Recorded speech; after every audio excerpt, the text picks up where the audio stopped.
जय हिंद। आज जो है कि 5 जून है, तो 5 जून को पर्यावरण दिवस मनाया जाता है। ठीक है, तो पर्यावरण की सीरीज लेके आज हम लोग उपस्थित हैं।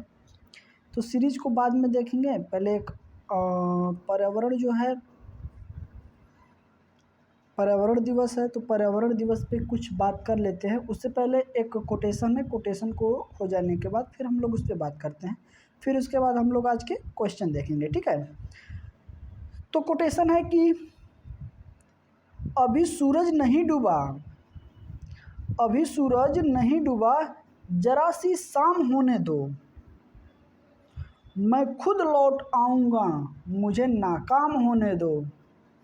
मुझे बदनाम करने का बहाना ढूंढते क्यों हो, मुझे बदनाम करने का बहाना ढूंढते क्यों हो, मैं खुद हो जाऊंगा बदनाम, पहले मेरा नाम तो होने दो। ठीक है, तो ये बहुत ही प्यारा कोटेशन था आज का हम लोगों का। और इससे हम लोग आज का जो है कि स्टार्टिंग करते हैं। तो इसमें हम लोग देख लेते हैं कि आज पर्यावरण दिवस है। पर्यावरण दिवस जो है कि 5 जून को मनाया जाता है। सबसे देख लेते हैं कि पर्यावरण होता क्या है। ठीक है, पर्यावरण की अगर बात की जाए तो ठीक है, तो पर्यावरण की अगर बात की जाए तो एक ये हो गया। ठीक है जी, ये हो गया। इसको जलमंडल, ठीक है, जलमंडल इसको हम लोग बोल सकते हैं कि नहीं बोल सकते हैं। ठीक है, फिर उसके बाद जल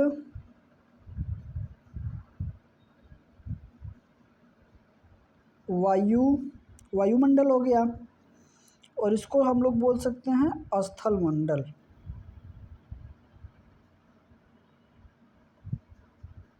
स्थल मंडल, ठीक है। लेकिन ये जो बीच में भाग आ रहा है ना,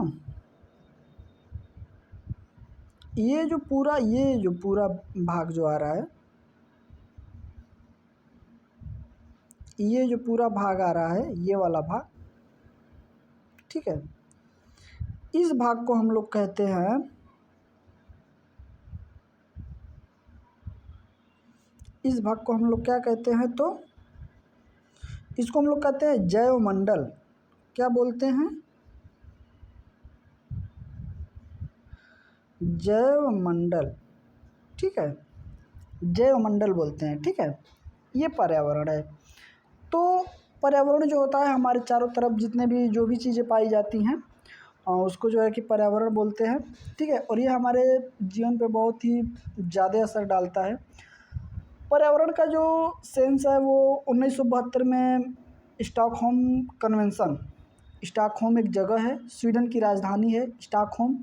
ठीक है, वहाँ पे एक कन्वेंशन हुआ था, सम्मेलन हुआ था, जो कि 1972 में ये सम्मेलन स्टार्ट हुआ था। तो वहाँ पे अंतर्राष्ट्रीय सम्मेलन पर्यावरण सुरक्षा के लिए स्टार्ट किया गया था, international summit for environmental protection.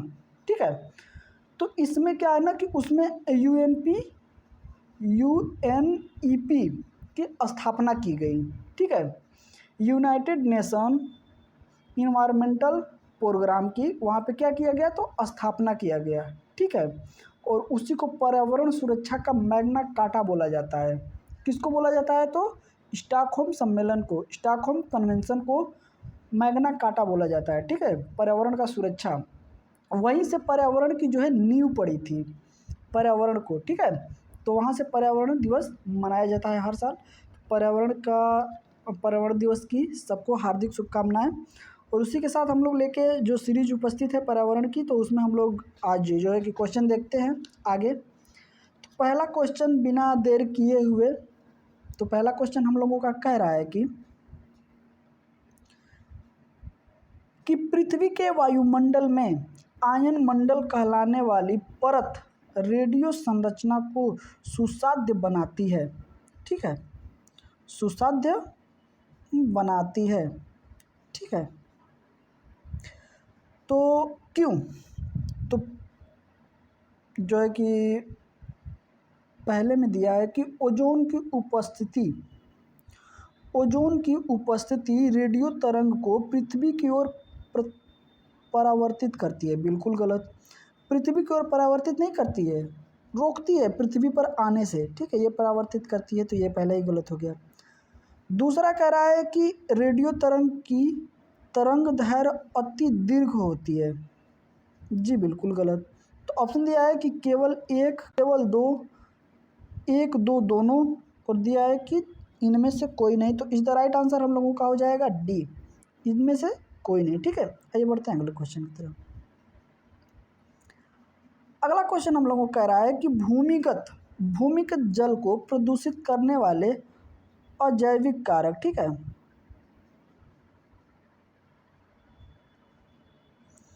भूमिगत जल को, ठीक है, भूमिगत जल को प्रदूषित करने वाले अजैविक कारक, ए दिया है कि बैक्टीरिया, ए दिया है बैक्टीरिया, ठीक है, ए दिया है बैक्टीरिया, बी दिया है शैवाल, सी दिया है आर्सेनिक, और डी दिया है विषाणु। तो जो भूमिगत जल होते हैं ना, उनमें अगर आर्सेनिक अगर पाया जाता है तो ये हमारे लिए कहीं ना कहीं स्वास्थ्य के लिए क्या होता है, हानिकारक होता है। जैसे कि हम लोग आर्सेनिक देखते हैं जो दामोदर नदी है, तो दामोदर नदी से पहले जो कि पठार पड़ता है हम लोगों का, तो उस पठार में क्या होता है ना कि खनिज पदार्थ जहाँ से कोयला निकाले जाते हैं, तो वहाँ से बहुत सारे रासायनिक पदार्थ ऐसे हैं जो नदी में प्रवाहित होते हैं। और उस नदी, इसी तरह बंगाल का शोक बोला जाता है दामोदर नदी को, ठीक है। सबसे प्रदूषित नदी अब तक की, तो इससे पहले वही थी, लेकिन अभी फ़िलहाल में तो यमुना हो चुकी है सबसे प्रदूषित नदी। लेकिन आर्सेनिक जहाँ मिलता है ना, आर्सेनिक की वजह से भी हम लोगों के स्वास्थ्य जो है कि ख़राब होते हैं, ठीक है। तो इस तरह से हम लोगों का राइट आंसर सी हो जाएगा। आइए बढ़ते हैं अगले क्वेश्चन की तरफ। अगला क्वेश्चन कह रहा है कि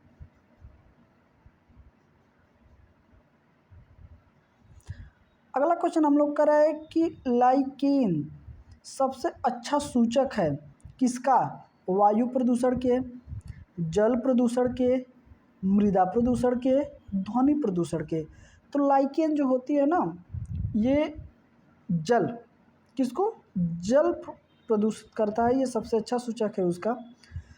और लाइकेन, इसको हम लोग ऐसे ना समझ पाएंगे, भोजपुरी भाषा में इसको काई काई काई बोलते हैं ना। जैसे नदी उदी में जब से, या फिर कहीं मशीन उशीन पे ज़्यादा पानी गिरता है, या फिर नल का जहाँ पे पानी गिरता है वहाँ पे काई पकड़ लेती है, काई, उसी को बोलते हैं लाइकेंस, ठीक है। तो is the right answer B हो जाएगा। आइए बढ़ते हैं अगले क्वेश्चन की तरफ। अगला क्वेश्चन हम लोगों का कह रहा है कि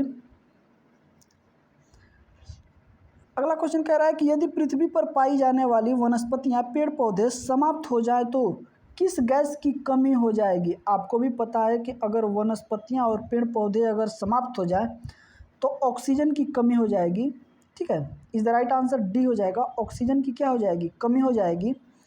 और कार्बन डाई अधिकता किसकी हो जाएगी, कार्बन डाइऑक्साइड की, ये बिल्कुल ज़्यादा हो जाएगा, ठीक है। और ऑक्सीजन जो है ये बिल्कुल कम हो जाएगा, ठीक है।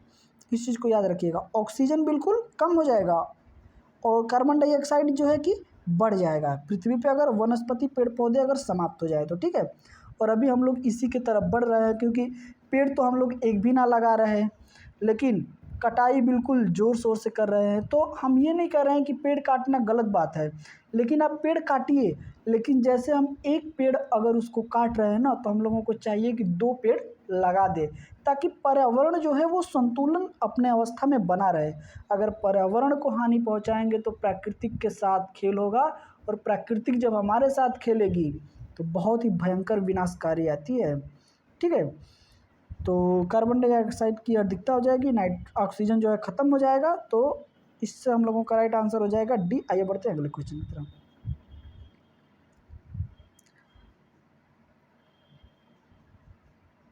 अगला क्वेश्चन हम लोगों का कह रहा है कि, ठीक है, अगला क्वेश्चन हम लोगों का कह रहा है कि जल शुद्धिकरण प्रणालियों में परावैगनी, ठीक है, परावैगनी अल्ट्रा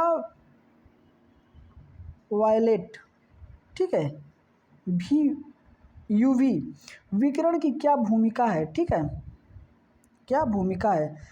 तो स्टेटमेंट जो एक कह रहा है कि यह जल में उपस्थित नुकसानदेह सूक्ष्म जीवों को निष्क्रिय कर देती है, ठीक है, सही है। बी कह रहा है कि यह जल में उपस्थित सभी अवांछनीय गंधों को दूर कर देती है, ऐसी बात नहीं है। सी कह रहा है कि यह जल में उपस्थित ठोस कणों के अवसाद को तेज कर देती है, अम्लता दूर करती है और जल की निर्मलता में सुधार लाती है, बिल्कुल ही गलत है। तो इस तरह से हम लोग देख सकते हैं कि ऑप्शन केवल एक, केवल दो और तीन, केवल एक और तीन, और डी दिया है कि एक दो तीन, ठीक है। तो इस द राइट आंसर हम लोगों का हो जाएगा केवल एक, इस द राइट आंसर हो जाएगा हम लोगों का केवल एक, ठीक है। आइए बढ़ते हैं अगले क्वेश्चन की तरफ।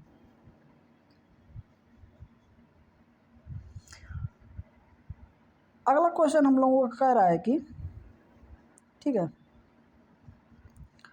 तो अगला क्वेश्चन कह रहा है कि अंतरिक्ष में कई 100 किलोमीटर की गति से यात्रा कर रहे विद्युत आवेग कण यदि पृथ्वी के धरातल पर पहुंच जाए तो जीव जंतुओं को गंभीर नुकसान पहुंचा सकता है। ये कण जिस कारण से पृथ्वी के धरातल पर नहीं पहुंच पाते, ठीक है, किस कारण से ये पृथ्वी के धरातल पर नहीं पहुंच पाते, ठीक है। तो ये कह रहा है कि पृथ्वी की चुंबकीय शक्ति उन्हें ध्रुवों की ओर मोड़ देती है, बिल्कुल सही है। बी कह रहा है कि पृथ्वी के इर्द गिर्द की ओजोन परत उन्हें बाह्य अंतरिक्ष में परावर्तित कर देती है, बिल्कुल। ये कण को परावर्तित नहीं करती है, जो परावैगनिक किरण आती है, ठीक है, जो परावैगनिक किरणें आती हैं जो हानिकारक होती हैं हम लोगों के लिए, तो ओजोन परत उसको रोकती है, न कि जो कि उल्का पिंड हुए या फिर कोई अंतरिक्ष में ग्रह हुआ, इन सबको ये नहीं रोक सकती है, ठीक है। तो बी हो जाएगा गलत। सी कह रहा है कि वायुमंडल की ऊपरी परत में उपस्थित आर्द्रता उन्हें पृथ्वी के धरातल पर नहीं पहुंचने देती, ये भी बिल्कुल गलत है, इससे कोई मतलब नहीं है। तो इसमें क्या हो जाए, उपयुक्त कथनों डी, ठीक है, डी कह रहा है कि उपयुक्त कथनों ए, बी और सी में से कोई सही नहीं है, बिल्कुल ही गलत है। तो इस द राइट आंसर हम लोगों का ए हो जाएगा, क्योंकि पृथ्वी की चुंबकीय शक्ति उन्हें ध्रुवों की ओर मोड़ देती है, ठीक है। तो इस द राइट आंसर ए हो जाएगा। आइए बढ़ते हैं हम अपने अगले, चलिए अगला क्वेश्चन हम लोग का कह रहा है कि सामान्यतः पृथ्वी की सतह से, ठीक है, सतह से ऊंचाई बढ़ने के साथ तापमान में घटोत्तरी होती है। मतलब कि जब हम लोग ऊंचाई, सतह से जब भी हम लोग ऊंचे स्थान पे जाते हैं, तापमान में क्या होता है, गिरावट होती है, ठीक है। तो ऐसा क्यों होता है गिरावट, वो पूछ रहा है, ठीक है। तो स्टेटमेंट पहला दिया है कि वायुमंडल पृथ्वी की सतह से केवल ऊपर की ओर गर्म होता है, ये स्टेटमेंट सही है, बिल्कुल। बी कह रहा है कि ऊपरी वायुमंडल में आर्द्रता अधिक होती है, ऐसी कोई बात नहीं है। सी कह रहा है कि ऊपरी वायुमंडल में हवा कम घनी होती है, बिल्कुल सही है। तो इस द राइट आंसर ए कह रहा है केवल एक, बी कह रहा है दो और तीन, सी कह रहा है एक और तीन, डी कह रहा है एक दो तीन। तो इस द राइट आंसर हम लोगों का सी हो जाएगा, एक और तीन, ठीक है, इस द राइट आंसर सी हो जाएगा। तो आइए बढ़ते हैं अगले क्वेश्चन की तरफ। अगला क्वेश्चन हम लोगों का कह रहा है कि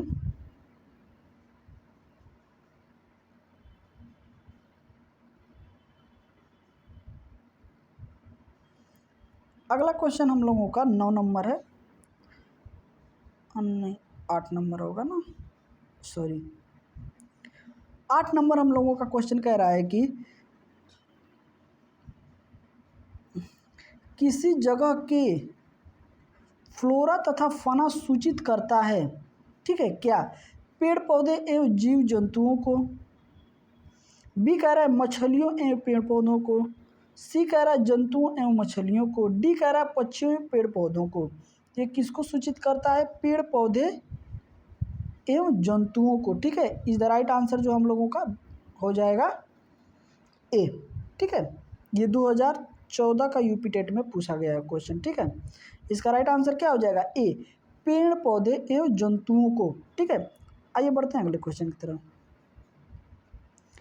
अगला क्वेश्चन कह रहा है कि सौर ऊर्जा का अधिकतम स्थिरीकरण किसके द्वारा किया जाता है? ठीक है, कवक, प्रोटोजोआ, हरे पादप, जीवाणु।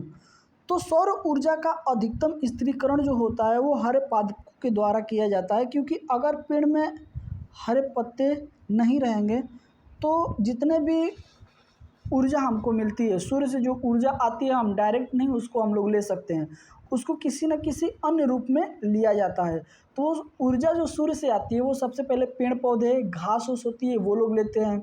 तो घास फूस में जैसे हम लोगों का अन्न उगता है उसको फिर हम लोग ग्रहण करते हैं, तो वो एक प्रकार की ऊर्जा हमको मिलती है। तो वही चीज़ पूछ रहा है कि सबसे अधिकतम स्थिरीकरण किसके द्वारा होता है? तो हरे पादपों के द्वारा होता है। ठीक है, हरे पादपों के द्वारा होता है। Is the right answer C हो जाएगा। आइए बढ़ते हैं अगले क्वेश्चन की तरफ। अगला क्वेश्चन कह रहा है कि पाइरहेलियोमीटर का प्रयोग निम्नलिखित में से किसे मापने के लिए किया जाता है? ठीक है, ए कह रहा है कि सन स्पॉट को, बी कह रहा है सोलर रेडिएशन को, सी कह रहा है कि हवा ताप को, डी कह रहा है पौधों के ताप को। ठीक है, तो ये जो होता है ना, ये सोलर रेडिएशन को मापता है। ठीक है, is the right answer B हो जाएगा हम लोगों का, सोलर रेडिएशन को ये मापता है। ठीक है, आइए बढ़ते हैं अगले क्वेश्चन की तरफ। अगला क्वेश्चन हम लोगों का कह रहा है कि निम्नलिखित में से कौन जल लवणता प्रवणता को दर्शाता है? ठीक है, तो ऑप्शन नंबर ए कह रहा है हम लोगों का थर्मोक्लाइन, बी कह रहा है हेलोक्लाइन, डी कह रहा है पाइक्लोन क्लाइन, डी कह रहा है केमोक्लाइन। ठीक है, तो इसका हम लोगों का राइट आंसर जो हो जाएगा वो हेलोक्लाइन हो जाएगा। Is the right answer B हो जाएगा, जल लवणता प्रवणता को दर्शाता है। ठीक है, कौन दर्शाता है? तो हेलोक्लाइन दर्शाता है। ठीक है, is the right answer B हो जाएगा। आइए बढ़ते हैं अगले क्वेश्चन की तरफ। अगला क्वेश्चन कह रहा है कि निम्नलिखित में से कौन जलवायु परिवर्तन के खगोलीय सिद्धांत से संबंधित नहीं है? नहीं को अंडरलाइन जरूर आप लोग करिएगा।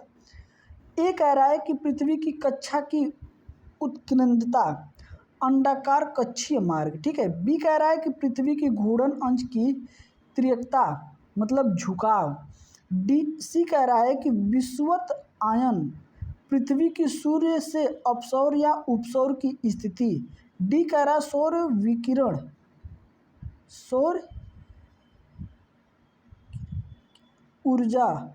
विकिरण। ठीक है, तो इसमें हम लोगों का राइट आंसर जो हो जाएगा वो सौर ऊर्जा हो जाएगा। इस चीज़ को याद रखिएगा, is the right answer D हो जाएगा, सौर ऊर्जा। ठीक है, आइए बढ़ते हैं अगले क्वेश्चन की तरफ।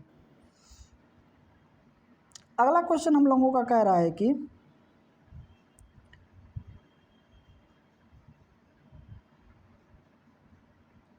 अगला क्वेश्चन कह रहा है कि अधिकतम पेड़ पौधे पाए जाते हैं स्थल मंडल में, जल मंडल में, वायुमंडल में, प्रकाश मंडल में। तो आप लोगों को भी ये चीज़ें पता है कि स्थल मंडल में पेड़ पौधे अधिकतम पाए जाते हैं। ठीक है, आइए बढ़ते हैं अगले क्वेश्चन की तरफ।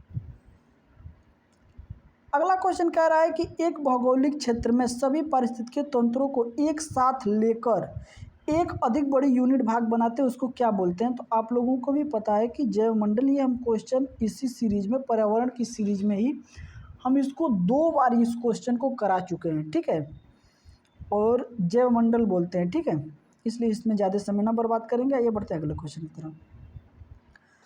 अगला क्वेश्चन कह रहा है कि प्रतिशत में मापी जाने वाली वायु की आर्द्रता को क्या कहते हैं? ए निरपेक्ष आर्द्रता, बी विशिष्ट आर्द्रता, सी आपेक्षिक आर्द्रता, डी कह रहा है उपयुक्त सभी, तो इसमें क्या हो जाएगा हम लोगों का अपेक्षित आर्द्रता। ठीक है, is the right answer B हो जाएगा अपेक्षित आर्द्रता। आइए बढ़ते हैं अगले क्वेश्चन की तरफ। अगला क्वेश्चन कह रहा है कि एल्बिडो प्रभाव अपेक्षाकृत उच्च दाब कब होता है? ए प्रातः काल और देर संध्या काल, बी केवल प्रातः काल, सी मध्य और डी कह रहा है केवल संध्या काल में। तो ये कब होता है हम लोगों का? Is the right answer A हो जाएगा केवल प्रातः काल और देर संध्या काल में होता है। ठीक है, is the right answer A हो जाएगा हम लोगों का। आइए बढ़ते हैं अगले क्वेश्चन की तरफ। अगला क्वेश्चन हम लोगों को कह रहा है कि वह मिट्टी जो वर्षा के कारण गहन निक्षालन की ओर प्रवृत्ति है क्या कहलाती है? ठीक है, ए कह रहा है जलोढ़, बी कह रहा है लाल, सी कह रहा है लेटराइट, डी कह रहा है काली। तो इसका is the right answer C हो जाएगा लेटराइट मिट्टी को ये जो होता है कहते हैं। ठीक है, वह वर्षा के कारण गहन निक्षालनता की ओर प्रवृत्ति करती है, तो इसका राइट आंसर सी हो जाएगा लेटराइट मिट्टी। ठीक है, आइए बढ़ते हैं अगले क्वेश्चन की तरफ। आज की वीडियो थोड़ी बड़ी हो सकती है तो आप लोग घबराइएगा मत। ठीक है, क्योंकि आज जो क्वेश्चन कुछ ज़्यादा ही हैं तो हो सकता है थोड़ा सा ज़्यादा बड़ी वीडियो हो जाए। तो आइए बढ़ते हैं अगले क्वेश्चन। अगला क्वेश्चन कह रहा है कि वायुमंडल में प्रदूषकों की सांद्रता को प्रायः व्यक्त किया जाता है। ए अंश प्रति विलियन में, किलोग्राम प्रति वर्ग मीटर में, अंश प्रति ट्रिलियन में, अंश प्रति मिलियन में। तो ये जो व्यक्त किया जाता है ना अंश प्रति मिलियन में व्यक्त किया जाता है। Is the right answer D हो जाएगा। Is the right answer D हो जाएगा हम लोगों का। आइए बढ़ते हैं अगले क्वेश्चन की तरफ। अगला क्वेश्चन कह रहा है कि निम्नलिखित में से कौन सा एक भारत का प्रवाल द्वीप समूह है? ठीक है, तो ए अंडमान, बी निकोबार, डी मिनिकॉय, सी मिनिकॉय, डी लक्षद्वीप। तो हम लोगों का प्रवाल द्वीप जो है ना ये लक्षद्वीप है। ठीक है, is the right answer D हो जाएगा लक्षद्वीप। ठीक है, आइए बढ़ते हैं अगले क्वेश्चन की तरफ। अगला क्वेश्चन कह रहा है कि निम्नलिखित में से कौन सा एक वर्ग अभिनिर्धारित जातियों की संख्या के आधार पर सर्वाधिक बहुलक है? ए कवक, बी हरित पादप, सी जीवाणु, डी कीट। तो इसमें हम लोगों का is the right answer C हो जाएगा। जीवाणु जो होते हैं ये संख्या के आधार पर सर्वाधिक बहुलक हैं। ठीक है, जीवाणु। ठीक है, तो आइए बढ़ते हैं अगले क्वेश्चन की तरफ। अगला क्वेश्चन कह रहा है कि शीत ऋतु के दिनों में हम मौसम किस प्रकार का होने पर ज़्यादा ठंड महसूस करते हैं? ए साफ मौसम, बी मेघाच्छत्र मौसम, आर्द्र मौसम, अनार्द्र मौसम। ठीक है, तो ठंडा अगर ज़्यादा हम महसूस कर रहे हैं तो उसमें जो होता है कि मौसम बिल्कुल साफ़ रहे। ठीक है, is the right answer A हो जाएगा। मौसम अगर साफ़ रहेगा तो उस समय हमको ठंड बहुत ही ज़्यादा लगेगी। ठीक है, क्योंकि जो भी रोशनी सूर्य की आई है पृथ्वी पे वो पृथ्वी से वापस चली जाएगी, तो इसलिए ठंड ज़्यादा लगेगी। लेकिन जब बादल रहेंगे, थोड़ा सा भी बादल रहेगा तो जो प्रकाश सूर्य से नीचे तो आ जाएगा लेकिन वापस नहीं जा पाएगा, क्योंकि जो बादल होते हैं ना वो रोक देते हैं प्रकाश को। तो जब बादल प्रकाश को रोक देगा तो कुछ देर में प्रकाश रुका, प्रकाश पर डे मतलब प्रति सेकेंड आ रहा है, लेकिन टकराने के बाद उसकी गति कम हो जा रही है जिस वजह से वो वापस जा नहीं पा रहा है, तो वो उसी में रुक रहा है। तो एक समय ऐसा आएगा कि वो रुकते वहाँ पे अपने चारों तरफ के माहौल को, वातावरण को वो क्या करेगा, गर्म कर देगा। ठीक है, क्या करेगा, वो गर्म कर देगा। तो ऐसे में ठंड क्या होगी, जब मौसम अभी अगर गर्म हो जाए तो हम लोगों को ठंड नहीं लग सकती है। ठीक है, तो इसलिए ज़्यादा ठंड कब लगेगी, जब मौसम साफ हो। तो is the right answer A हो जाएगा। ठीक है, आइए बढ़ते हैं अगले क्वेश्चन की तरफ। अगला क्वेश्चन देखिए पूछा गया है यूपी टेट 2014 में। हवा में उपस्थित ऑक्सीजन का प्रतिशत है लगभग 44%, 23%, 40%, 21%। ठीक है, 44%, 23%, 40%, 21%, ठीक है। तो ऑक्सीजन की बात हो रही तो हम लोग सब लोग जानते हैं कि इसका लेवल जो है वो 21% है, 21%, ठीक है। इधर राइट आंसर डी हो जाएगा 21%। आइए बढ़ते हैं अगले क्वेश्चन की तरफ। अगला क्वेश्चन कह रहा है कि भारत में विशालतम लैगून निम्न में से कौन सा है, ठीक है, सबसे बड़ा लैगून। तो ए कह रहा है वेम्बनाड लैगून, बी कह रहा है चिल्का लैगून, सी कह रहा है पुलकैट लैगून, डी कह रहा है कुल्लेरू लैगून, ठीक है। तो इसमें जो हम लोगों का लैगून झील होता है, ठीक है, एक तरह का। तो सबसे बड़ी अगर इसमें अगर बात की जाए ना तो सबसे बड़ी चिल्का झील हो जाएगी हम लोगों की, जो कि उड़ीसा में है, ठीक है। चिल्का लैगून सबसे बड़ा हो जाएगा, जो कि कहाँ है हम लोगों का, उड़ीसा में। Is the right answer B. आइए बढ़ते हैं अगले क्वेश्चन की तरफ। अगला क्वेश्चन देखिए, ये क्वेश्चन, ठीक है, ये क्वेश्चन एक बार फिर जो है कि रिपीट हो रहा है। विश्व का वह भाग जो मानव अधिवास के लिए बिल्कुल अनुपयुक्त है। अच्छा, अनुपयुक्त, उसमें ऐसे ही एक क्वेश्चन हम कराएंगे जो उपयुक्त पूछा होगा। तो जब भी उपयुक्त पूछेगा तो इसका आंसर हम लोगों का बी हो जाएगा, एक्यूमेन, ठीक है। लेकिन इसमें अनुपयुक्त पूछा है, ठीक है। तो इसका राइट आंसर क्या हो जाएगा, डी, इनमें से कोई नहीं। इसका राइट आंसर क्या हो जाएगा, डी। विश्व का वह भाग जो मानव अधिवास के लिए बिल्कुल उपयुक्त है, तो एक्यूमेन, और पूछे कि मानव आवास के लिए बिल्कुल अनुपयुक्त है, इनमें से कोई नहीं, ठीक है। Is the right answer. आइए बढ़ते हैं अगले क्वेश्चन की तरफ।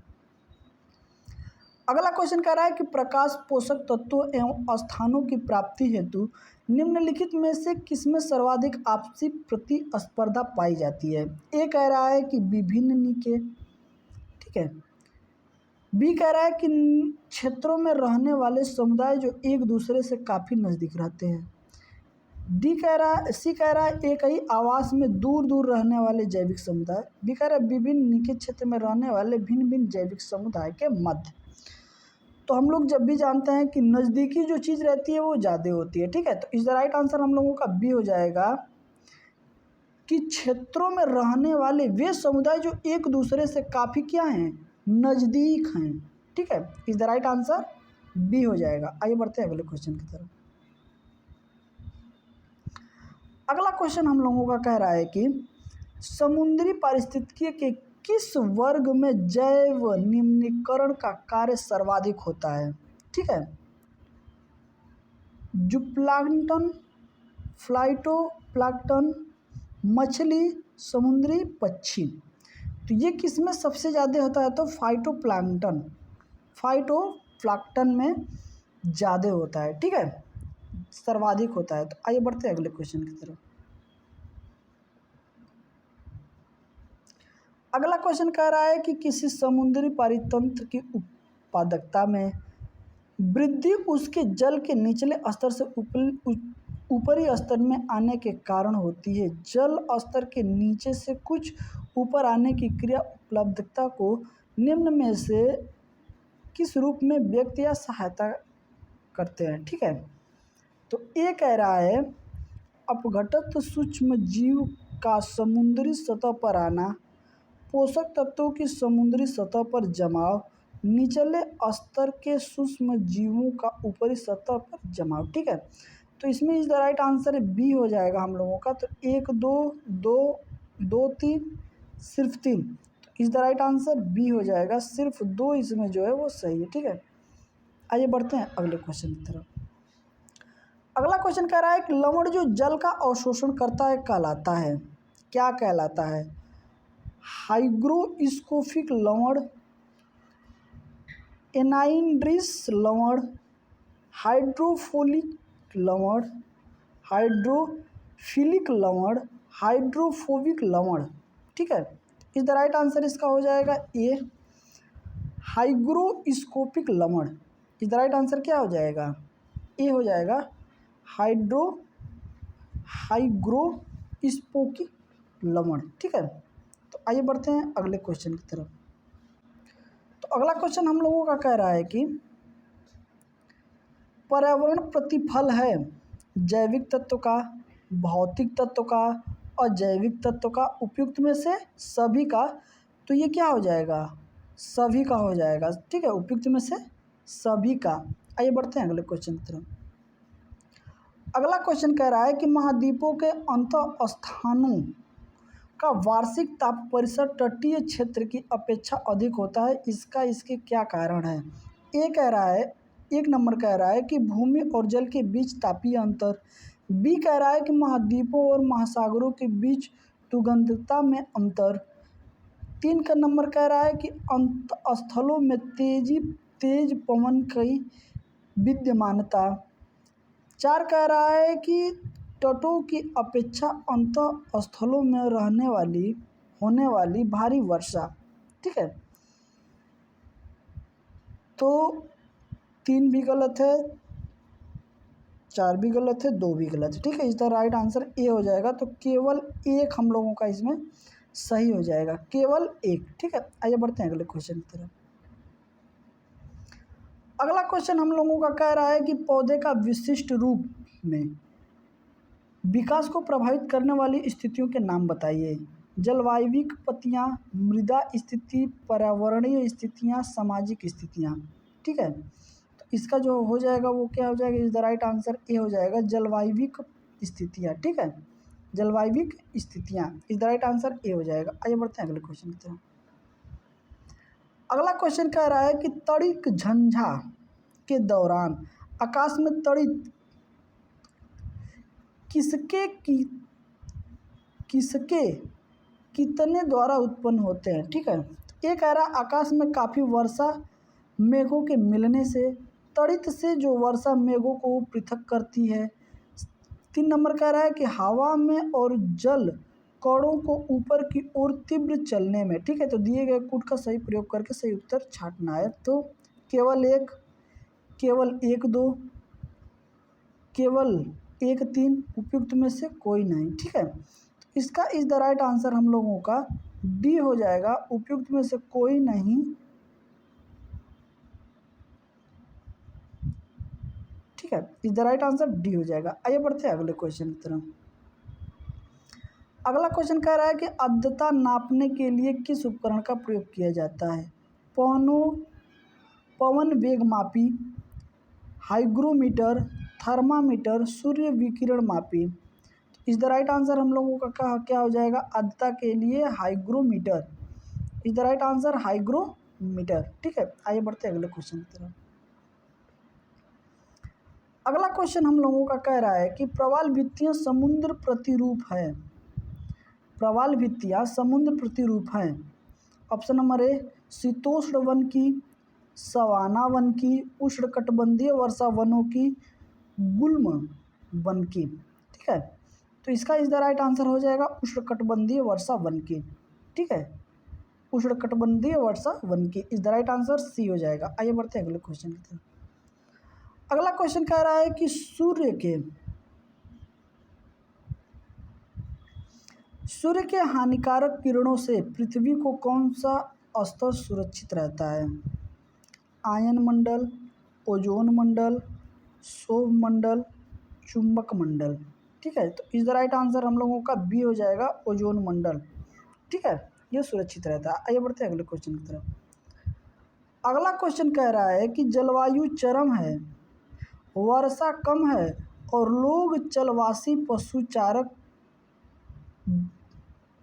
पशुचारक हुआ करते थे। ठीक है, उपयुक्त कथन निम्नलिखित क्षेत्र में से किसका सबसे अच्छा वर्णन है। अफ्रीका सवाना, मध्य एशियाई स्टेपीज, उत्तरी अमेरिकीय पेरी, साइबेरियाई टुंडा। ठीक है, तो इसमें हम लोगों का हो जाएगा साइबेरियाई टुंडा।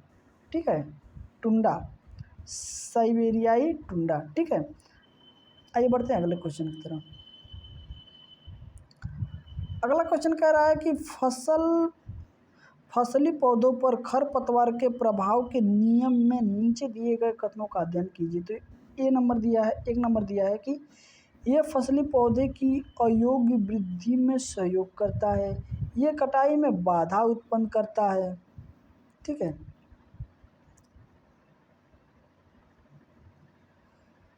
अगला क्वेश्चन कह रहा है कि ये पादप की वृद्धि को प्रदर्शित करते हैं।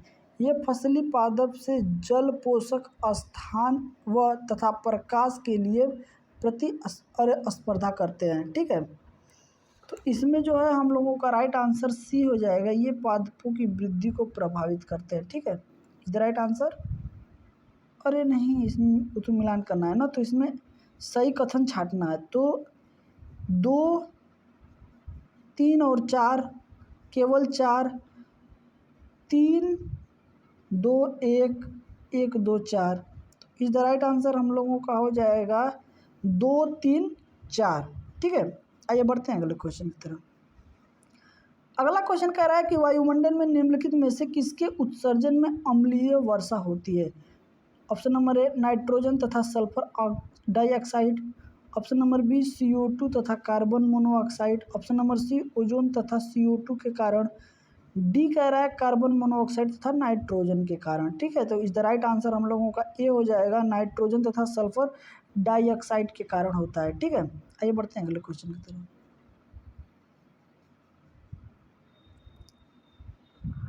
अगला क्वेश्चन हम लोग कह रहा है कि निम्नलिखित में से कौन प्रवाल निरंजक में सर्वाधिक महत्वपूर्ण कारक है।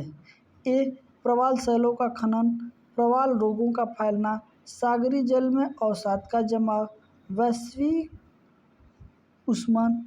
ठीक है। तो इस द राइट आंसर हम लोगों का इसमें हो जाएगा वैश्विक उष्णन। ठीक है। इस द राइट आंसर बी हो जाएगा। आइए बढ़ते हैं अगले क्वेश्चन की तरफ। अगला क्वेश्चन कह रहा है कि निम्नलिखित में से किसकी वृद्धि के लिए लवण कक्ष, ठीक है, आदर्श स्थल है। लवण मिदोद भीत के लिए, समोद भीत के लिए, मरुद भीत के लिए निम्नलिखित में से कूट द्वारा प्रयोग किए गए सही उत्तर को चुनिए। केवल 1, 1, 2, केवल 2, 1, 3। ठीक है। इज द राइट आंसर केवल 1 हो जाएगा। इज द राइट आंसर केवल 1 हो जाएगा। ठीक है। आइए बढ़ते हैं अगले क्वेश्चन की तरफ।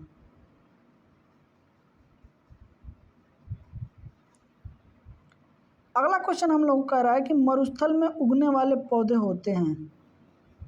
ठीक है। मेजोफाइटा, हाइड्रोफाइटा, जेराफाइटा, हेलोफाइटा। तो क्या होते हैं? जोराफाइटा,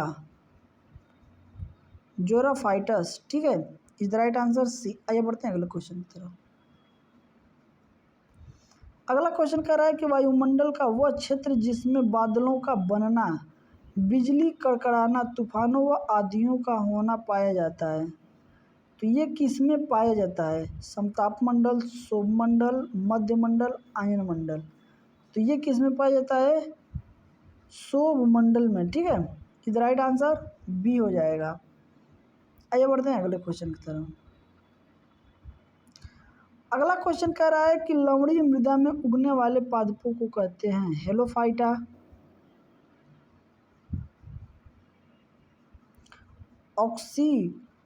ऑक्सिलोफाइटा, कैमोज फाइटा, लियोफाइटा। तो इसका इज द राइट आंसर हो जाएगा हेलोफाइटा। ठीक है। हेलोफाइटा। आइए बढ़ते हैं अगले क्वेश्चन की तरफ। अगला क्वेश्चन हम लोगों का कह रहा है कि उपजाऊ लोम मृदा में बालू एवं मृतिका के आदर्श अनुपात होता है 85% बटे 15% मृतिका, 70% बटे 30% मृतिका, 50% तथा बालू 50% मृतिका, 110 प्लस मृतिका। इसका इस द राइट आंसर हो जाएगा हम लोगों का सी। 50% बालू निकालते हैं, बाकी अपने आप को संवारते हैं। तो 25 नंबर जो है कि देख लेते हैं। 25 नंबर 46 नंबर कह रहा है कि नाइट्रोजन यौगिकीकरण करने वाले जीवाणु हैं ओलिलोटोरिया, टाइलोफिक्स, एनामीना, इलेक्टोबैटर। ठीक है, is the right answer D हो जाएगा, इलेक्टोवेटर्स। अगला क्वेश्चन कह रहा है कि is the right answer B हो जाएगा इसका। आइए बढ़ते हैं अगले क्वेश्चन की तरफ। निम्नलिखित जलवायु कारक में से कौन पारिस्थितिकीय तंत्र पर सबसे कम प्रभाव डालता है? तापक्रमीय परिवर्तन, पवन, धूप की दशाएं, जल की प्रायिकता। तो ऐसे में हम लोगों का राइट आंसर हो जाएगा इसका बी, पवन। Is right answer B. ठीक है, आइए बढ़ते हैं अगले क्वेश्चन की तरफ।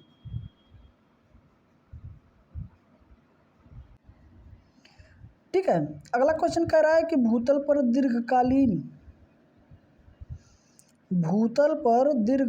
निर्वाहित जीवन किसकी विशेषता है? एकाकी जीव समुदाय की, पारिस्थितिकीय तंत्रों की, इनमें से कोई नहीं। ठीक है, is the right answer C हो जाएगा, पारिस्थितिकीय तंत्रों की।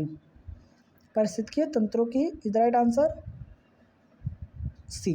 आइए बढ़ते हैं अगले क्वेश्चन की तरफ। अगला क्वेश्चन कह रहा है कि भारत के समुद्री जल में हानिकारक शैवाल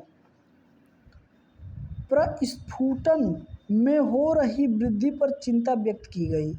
इस समवृद्धि का क्या कारक तत्व हो सकते हैं?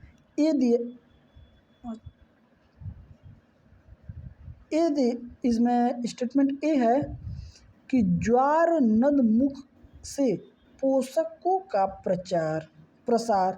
बी कह रहा है मानसून में भूमि से जल प्रवाह। डी कह रहा है समुद्रों में उत्प्रवाह।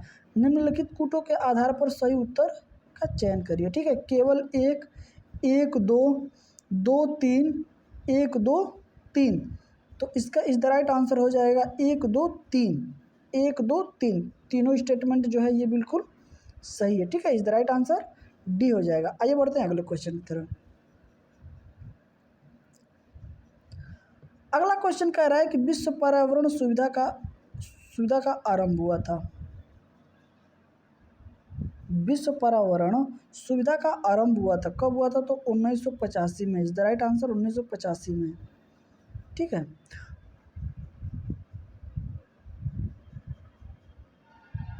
आइए बढ़ते हैं अगले क्वेश्चन की तरफ। अगला क्वेश्चन कह रहा है कि विश्व पर्यावरण दिवस कब मनाया जाता है? तो आप लोगों को भी पता है कि 5 जून को आज पर्यावरण दिवस ही है। ठीक है, तो 5 जून को पर्यावरण दिवस मनाया जाता है। ठीक है, आइए बढ़ते हैं अगले क्वेश्चन की तरफ। अगला क्वेश्चन हम लोगों का कह रहा है कि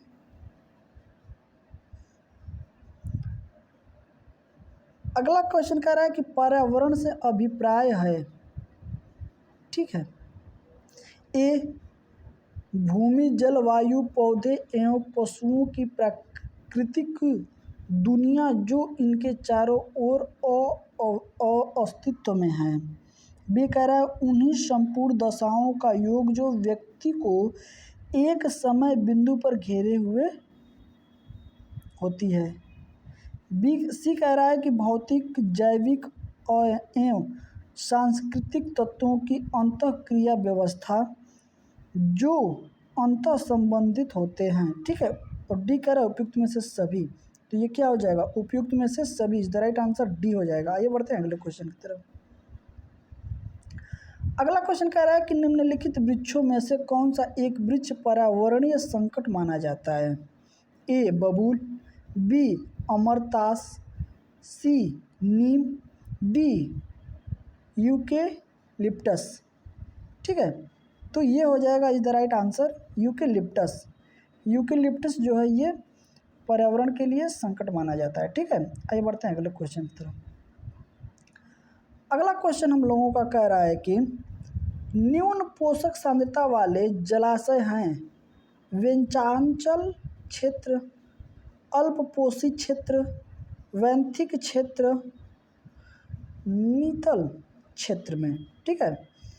तो इस द राइट आंसर हम लोगों का हो जाएगा डी, ठीक है, नीतल क्षेत्र में, नीतल क्षेत्र में is the right answer D, ठीक है। आइए बढ़ते हैं अगले क्वेश्चन की तरफ। अगला क्वेश्चन हम लोगों का कह रहा है कि ईवीएस संक्षिप्त अर्थ में प्रयुक्त होता है, किस में होता है, ठीक है। Environmental studies, environmental skills, environmental science, environmental sources, तो ये किस में प्रयोग होता है, तो इन्वायरमेंटल स्टडीज़ में प्रयोग होता है, ठीक है, इन्वायरमेंटल स्टडीज़ में प्रयोग होता है। आइए बढ़ते हैं अगले क्वेश्चन की तरफ। अगला क्वेश्चन हम लोगों का कह रहा है कि निम्न में से कौन से शीतोष्ण घास के मैदान यूरेशिया में पाए जाते हैं, ठीक है।